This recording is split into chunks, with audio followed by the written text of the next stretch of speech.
This is the VOA Special English Education Report.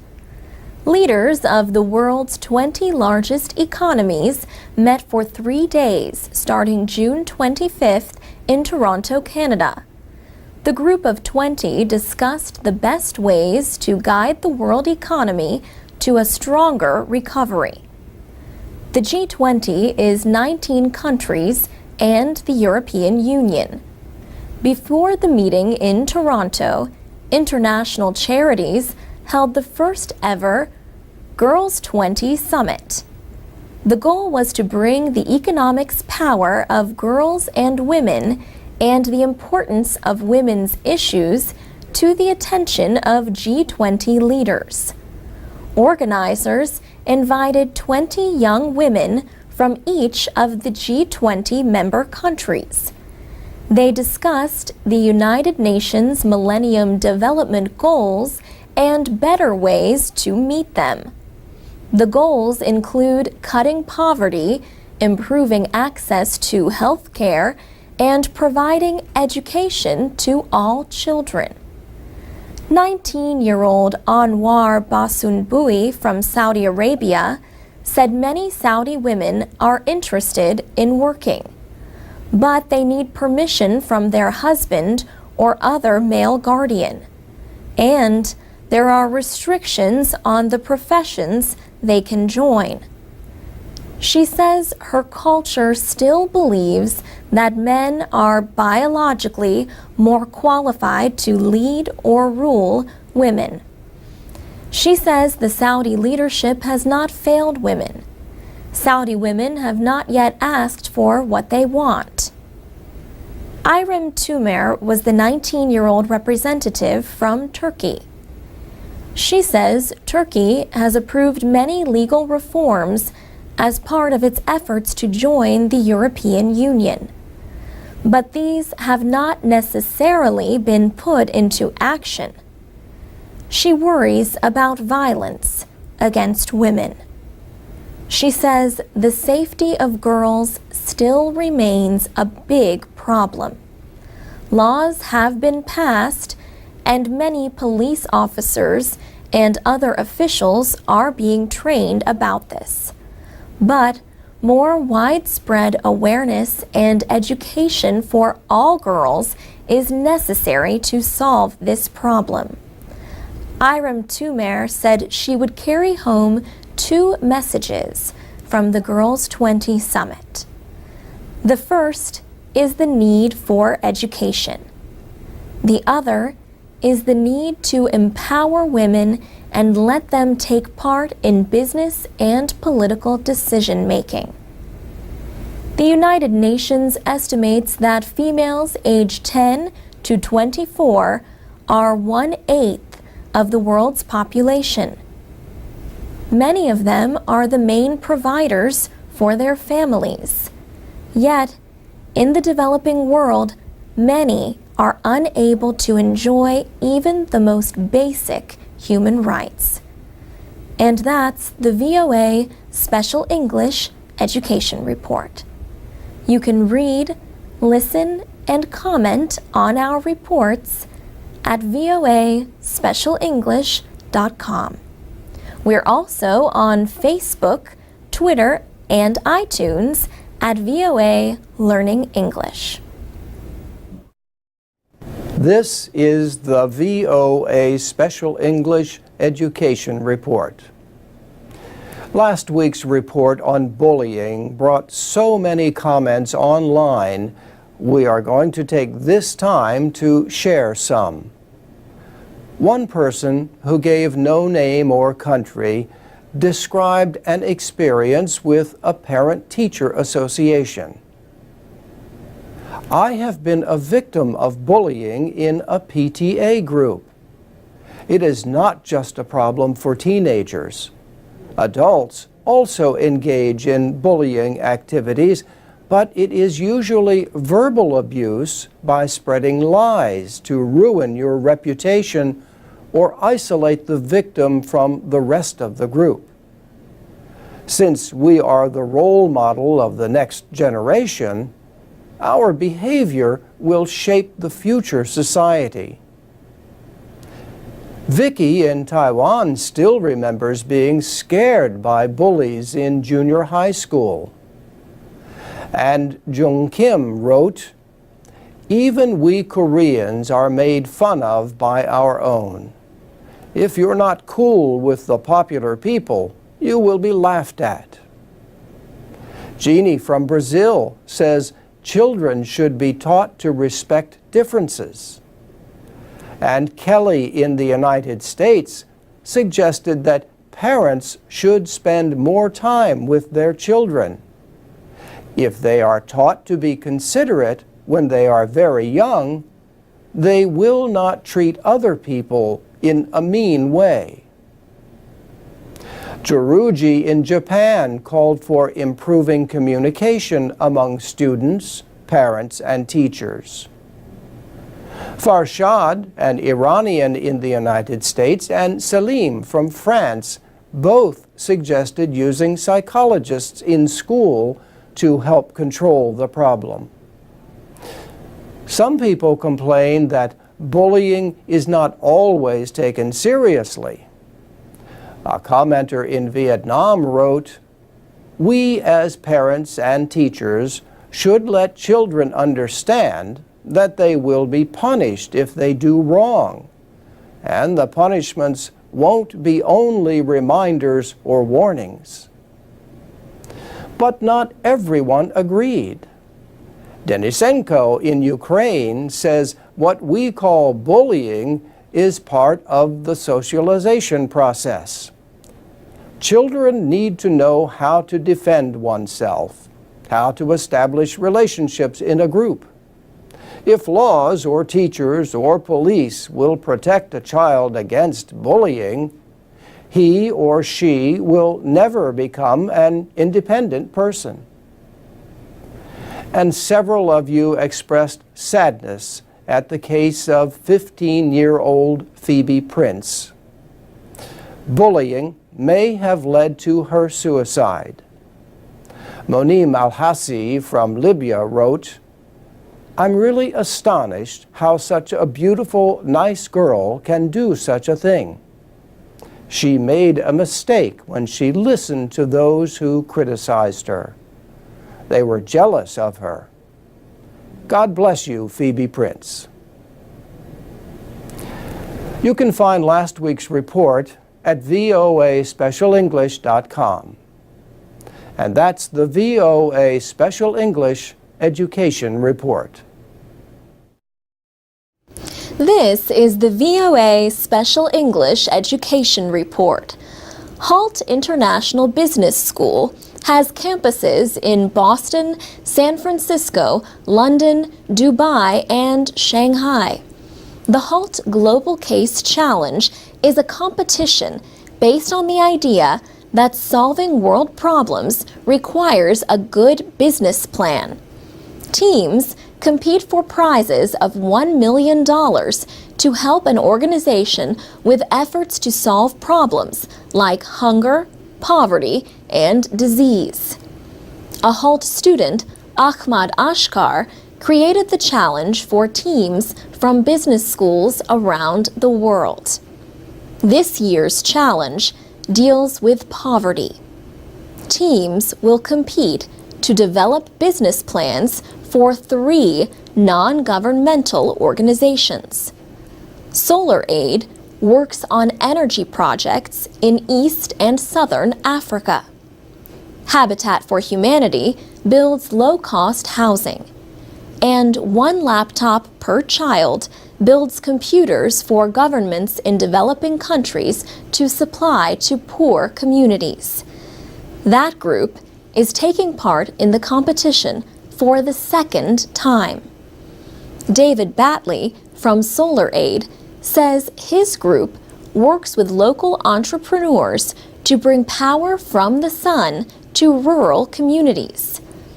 I think the winning team will be one that uses a combination of really innovative thinking and taking account of the practicalities of operating in Africa and the challenges that represents.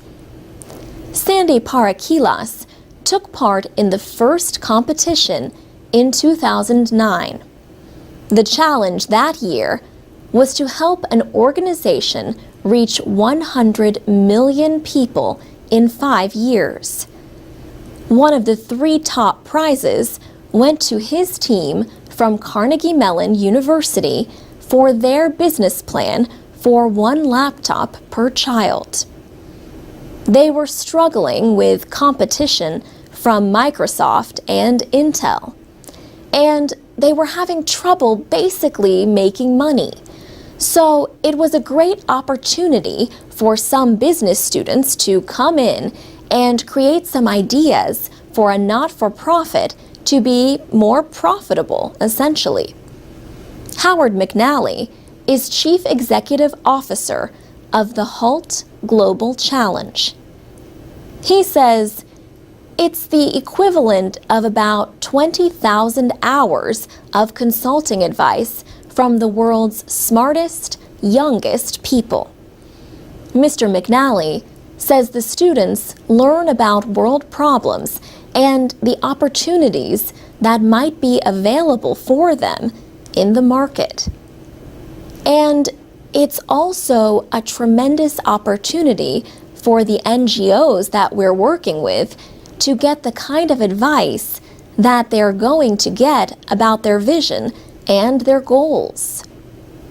The 5 HALT campuses will hold regional competitions in February. Finalists will be chosen in New York in April. For VOA Special English, I'm Alex Villarreal.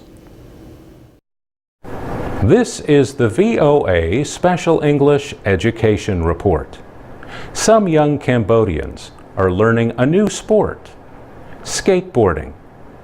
The country's first skateboard park is located on the grounds of a local charity group at the edge of Phnom Penh, the capital. 15-year-old Chea Sopanet has been skating for about 6 months. When I see the different styles from skateboarding, especially from the best skaters, I just want to be like them, he says. Sports like Khmer boxing and soccer are wildly popular in Cambodia. But Chea says skating has already become his favorite sport.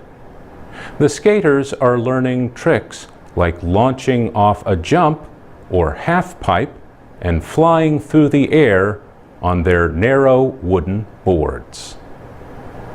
A non-governmental organization called Skateistan Cambodia organizes weekly programs at the park.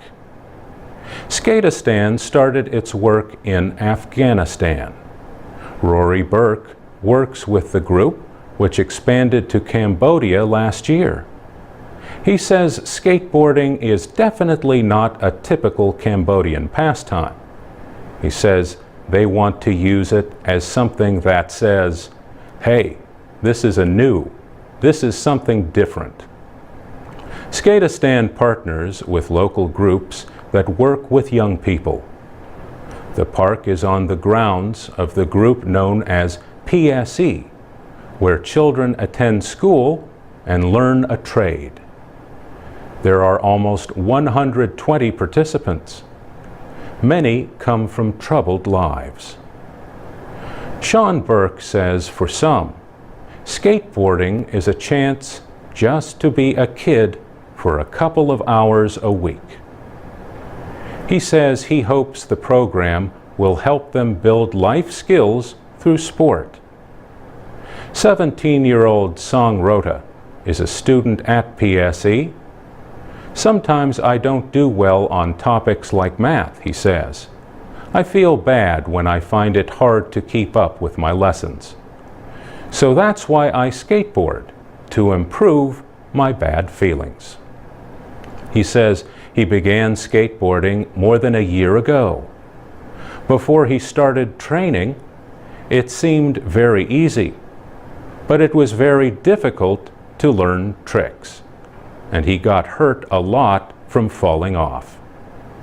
Rory Burke says learning to deal with the difficulties is part of the lesson for these young skateboarders.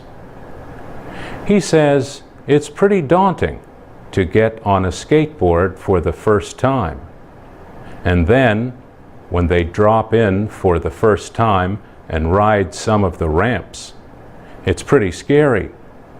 It kind of teaches them, hey, you're going to fall down a bunch, but you've got to get back up. Skateistan, Cambodia plans to open the country's first public skate park later this year in Phnom Penh. For VOA Special English, I'm Mario Ritter. You can watch a video about the skateboarding program in Cambodia at voaspecialenglish.com. I'm Alex Villarreal with the VOA Special English Education Report. President Obama talked a lot about education in his State of the Union speech in January.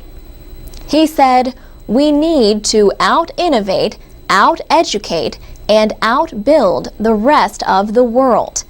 If Americans want to win the future," he said, then they also have to win the race to educate their children. The president said, over the next 10 years, nearly half of all new jobs will require education that goes beyond a high school education. And yet, as many as a quarter of our students aren't even finishing high school. The quality of our math and science education lags behind many other nations. America has fallen to 9th in the proportion of young people with a college degree. 2 years ago, Mr. Obama set a goal to regain the world's highest rate of college graduates by 2020. He says the responsibility to give every child a chance to succeed begins not in classrooms, but in homes and communities. He said, only parents can make sure the TV is turned off and homework gets done. We need to teach our kids that it's not just the winner of the Super Bowl who deserves to be celebrated, but the winner of the science fair. President Obama talked about his Race to the Top competition. It offered states money to develop plans to improve teacher quality and student performance. Also, he called for preparing 100,000 new teachers in science, technology, engineering, and math over the next 10 years. Mr. Obama offered to begin debate with Congress on immigration reform, and he linked that issue to education. He said, "Today, there are hundreds of thousands of students excelling in our schools who are not American citizens. Some are the children of undocumented workers. They grew up as Americans and pledge allegiance to our flag, and yet they live every day with the threat of deportation. Others come here from abroad to study in our colleges and universities. But as soon as they obtain advanced degrees, we send them back home to compete against us." The speech came the same day the Education Department released the latest results on student progress in science.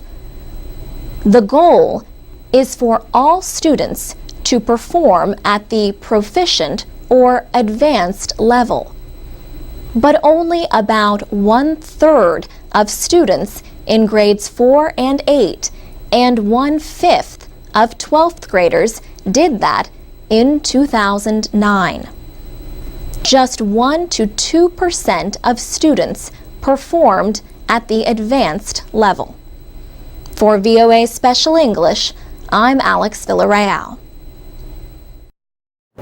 This is the VOA Special English Education Report. Dyslexia is a problem that interferes with the ability to recognize words and connect sounds with letters when people read. People with this learning disorder may also have problems when they write.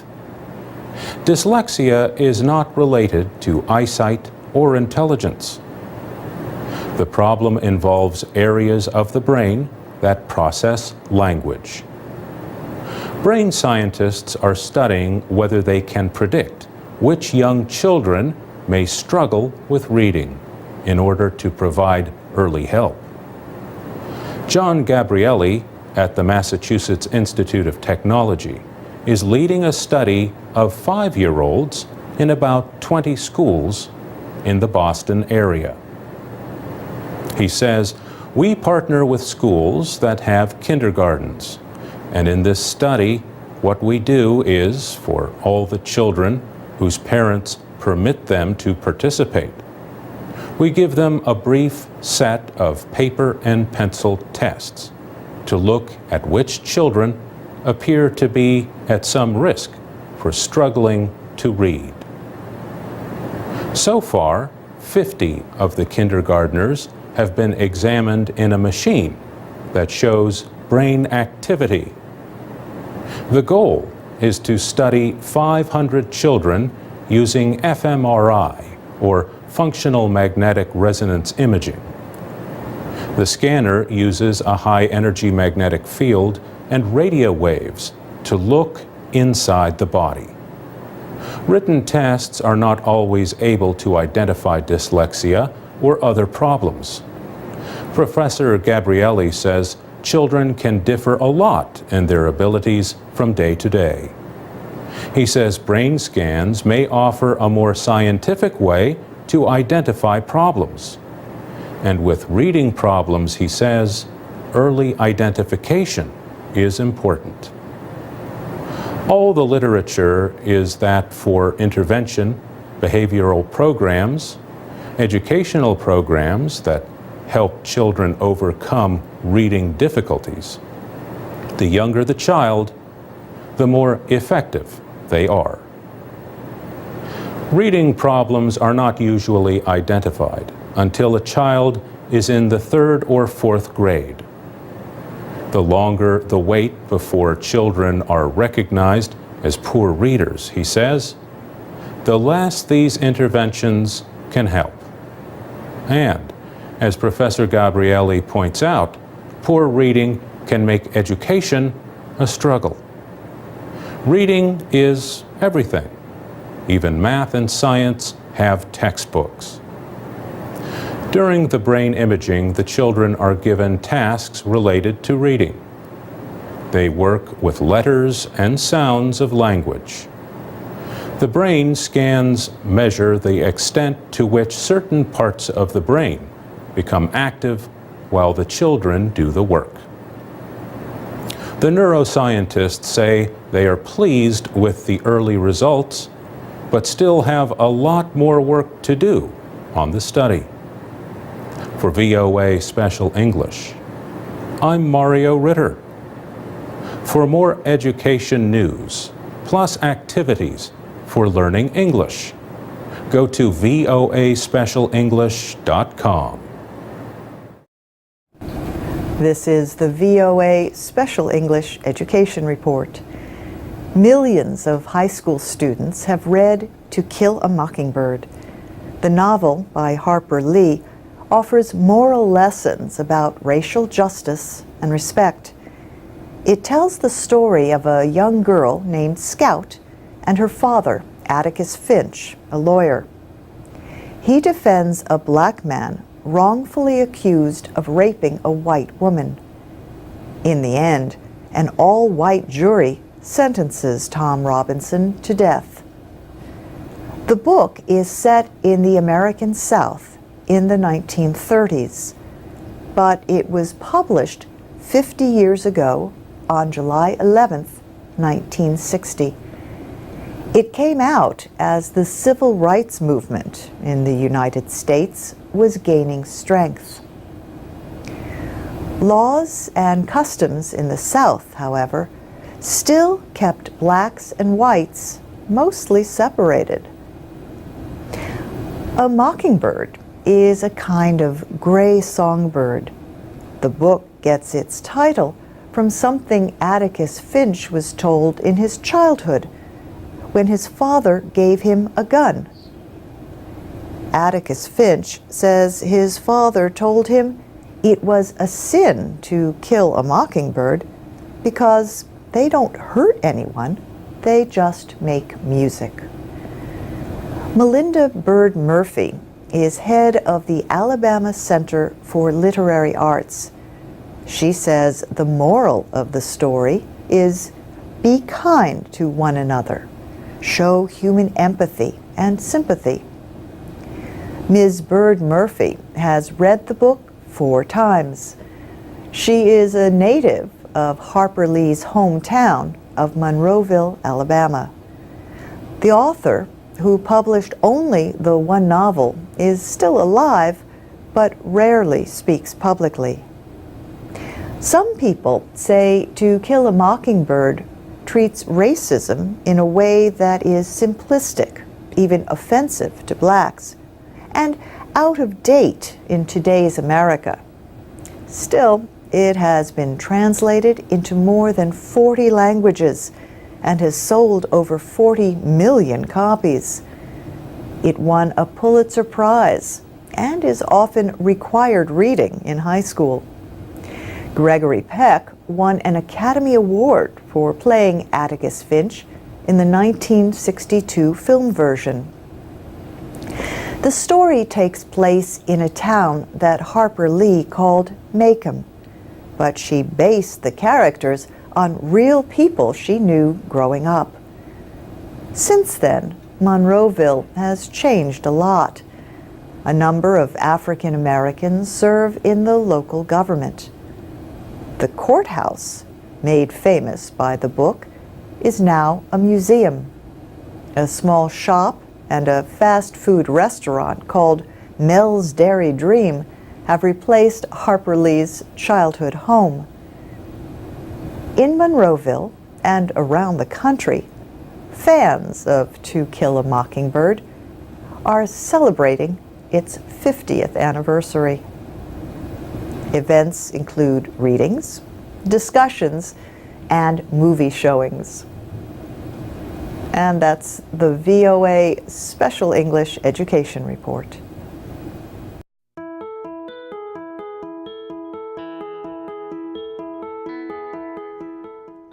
From VOA Learning English, this is the Education Report.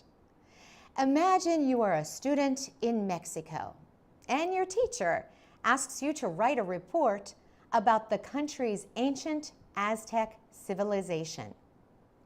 You now can do your own research on the subject through the World Digital Library, or WDL. One of the 8,000 items listed on this website is the general history of the things of New Spain. It was written in the 16th century by a member of a Roman Catholic religious order. Friar Bernardino Sahagún lived in what is now Mexico. He liked many qualities of the Aztecs and wrote 13 books about them in Spanish and Nahuatl, the Aztec language. The books are stored in Florence, Italy, but you can read every page and see every picture with the World Digital Library.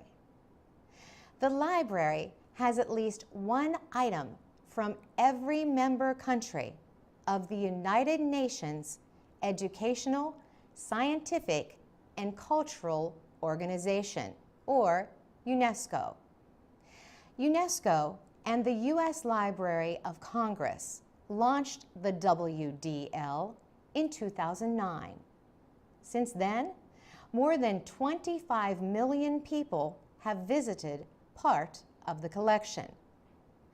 The library provides free access to thousands of objects of cultural and historical importance.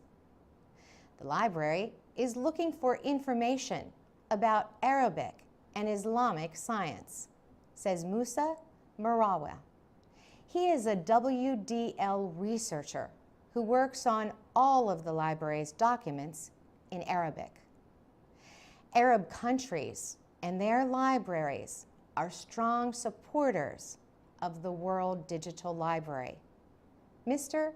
Murawa says the library shows the United States as a partner with Arab countries in an area other than military or security matters. The library also is helping countries make electronic copies of their documents so that they are available to computer users around the world. For VOA Learning English, I'm Carolyn Presutti.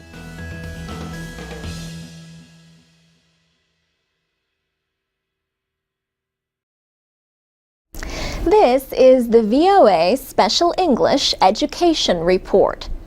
Cranes are large birds with long legs and necks. In Japan and other East Asian cultures, they represent luck and long life. Japanese tradition says a person who folds 1,000 paper cranes gets the right to make a wish. Some school children in the United States have been folding cranes. They want to show they care about the victims of the March 11th earthquake and tsunami in Japan. Almost 40 Japanese American students attend Somerville Elementary School in Ridgewood, New Jersey. But all 525 students at the school have heard about the disasters. So they have decorated their school with paper origami cranes. Their wish is for a speedy recovery for the Japanese people. Art teacher Samantha Stankiewicz says the activity gave students a way to express empathy for victims. She says, for children, the folding of the cranes has been a really positive way for them to feel like they're actively engaged. One boy said, "The crane is a symbol of hope, so we try to have a lot of hope for those people in Japan." And a girl at the school said, "It makes me feel really happy that everyone's caring for another country." And that care was not just in the form of paper cranes. The school principal, Lorna Oates Santos, says children at Somerville Elementary raised about $2,000 for disaster relief agencies. The two agencies they chose were the American Red Cross and Save the Children. The school also has a television club that produces weekly programs on different subjects. Fourth grade teacher Gabrielle King is the director of the club and says the students were involved in the school's efforts. When the earthquake happened, she says, the children wanted to know what they could do to inform other students and raise awareness for the people in Japan. So they decided to do a show on the earthquake and to also make the origami cranes. Some American children have shown their feelings for the victims in Japan in other ways. Yasuhisa Kawamura is Japan's Deputy Consul General in New York. He says one young girl brought a painting she had made to the consulate. The painting showed the two countries, Japan and the United States, shaking hands over the ocean and saying, "We are with you." Mr. Kawamura said consulate staff members were very moved and touched by this young girl's expression. The East Asia program at Cornell University in the United States has a lesson plan and directions for folding origami cranes. You can find a link at voaspecialenglish.com. For VOA Special English, I'm Alex Villarreal. From VOA Learning English, this is the Education Report in Special English. More and more children in Liberia are leaving school to work in diamond mines. 15-year-old Mike Coleman dropped out of school several months ago. He left to search for diamonds in western Liberia to help his parents. The country's Ministry of Lands, Mines, and Energy says that Liberian diamond mines employ at least 1,500 children. Nora Kwai is the head of a junior high school in western Liberia. She says that more than 200 students, half of the school, dropped out this year to work in the mines. Liberia's unemployment rate is nearly 85%.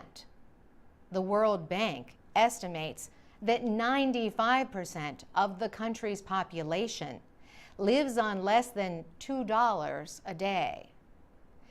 Work in the diamond mines is difficult and dangerous, but the possibility of earning $50 for each diamond is too good for many people to turn down. Employing anyone under the age of 18 in diamond mines is illegal. But many mine operators are willing to hire children who are small enough to fit into the narrow tunnels and tight spaces of mines. Thomas Wule heads the Liberia mining entity in western Liberia. He says a worker's age does not matter to mine owners. And he says the operators do not force children to work for them. But Mr. Wule says the Ministry of Education should put measures in place to keep students in school. The United Nations Security Council helped ban the mining and export of so-called blood diamonds in Liberia in 2001 during the country's civil war. But the United Nations ended the ban in 2007. The diamond mines are again operating, increasing the demand for young workers. For VOA Learning English, I'm Carolyn Prasuti. I'm Alex Villarreal with the VOA Special English Education Report.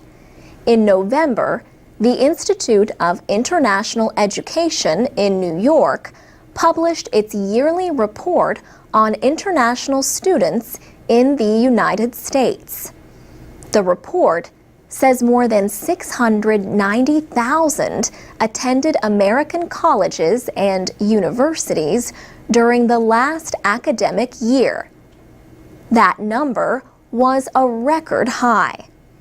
It was an increase of 3% from the year before, but it was mainly the result of heavy growth from one country, China. China passed India as the top country sending students to the United States.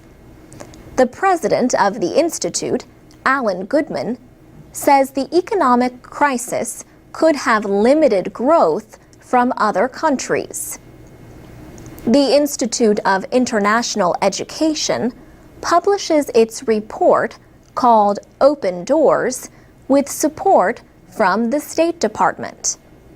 The latest report is for the academic year that ended this past June. It says China sent more than 127,000 students. That was an increase of 30% over the previous year. India was the top sending country for 8 years, but last year it was in second place, followed by South Korea. Among the top sending countries, Japan showed the greatest decrease, a drop of 15%. For a 9th year, the University of Southern California in Los Angeles reported the largest number of foreign students, nearly 8,000. The most popular field of study for international students in the United States is business and management, followed by engineering. But the report noted a 9% decrease for intensive English language programs. Alan Goodman says the reason may have been the recession. He says English language training is often the most costly part for students beginning their studies. But Mr. Goodman pointed to an increase in another area: the number of foreign students at the undergraduate level. He says traditionally, study in America has been overwhelmingly at the graduate level. He says that has changed in the past several years. There has been almost an equal interest by families in sending students here for undergraduate education. He believes that is going to continue. There are 4,000 accredited colleges and universities. International students make up only about 3% of the total enrollment. What that means, he says, is that there is a lot of room for growth. For VOA Special English, I'm Alex Villarreal. I'm Alex Villarreal with the VOA Special English Education Report. Songs teach language. Consider a song like Tom's Diner by Suzanne Vega. An American teaching English overseas once told us that students love that song. Recently, we asked people on the Special English Facebook page to suggest other songs that English learners might like. Noemi Nito wrote, "I'm one of those English students who love Tom's Diner. I started learning English with Lemon Tree by Fool's Garden. Another favorite is Truly Madly Deeply by Savage Garden." Another person, Asi Tambunan, suggested the song God Only Knows by Orianthi. Yongi Yako wrote that ABBA's songs from Sweden are perfect for class work. Other good songs for learning English are songs by the Beatles and John Lennon, as well as Louis Armstrong's Wonderful World.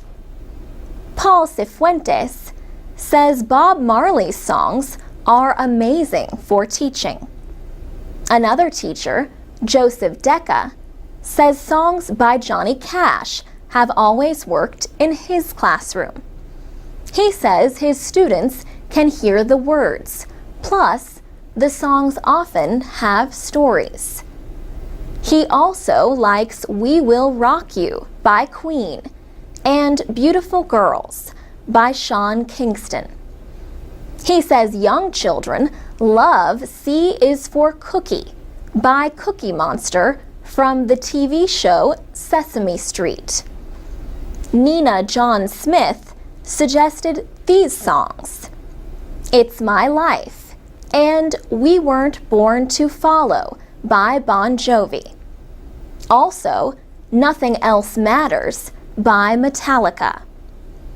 Aurelio Lorenzo Costa Guzmao says he began to like English after his teacher played the Westlife song, I Have a Dream.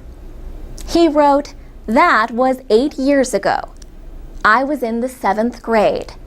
And from that day on, my dream of improving my English skills became attached in my mind." Teachers can use this song to convey the message to their students that they should have their own dream for the future. Aurelio's story was no surprise to another commenter, Katya Kavenko.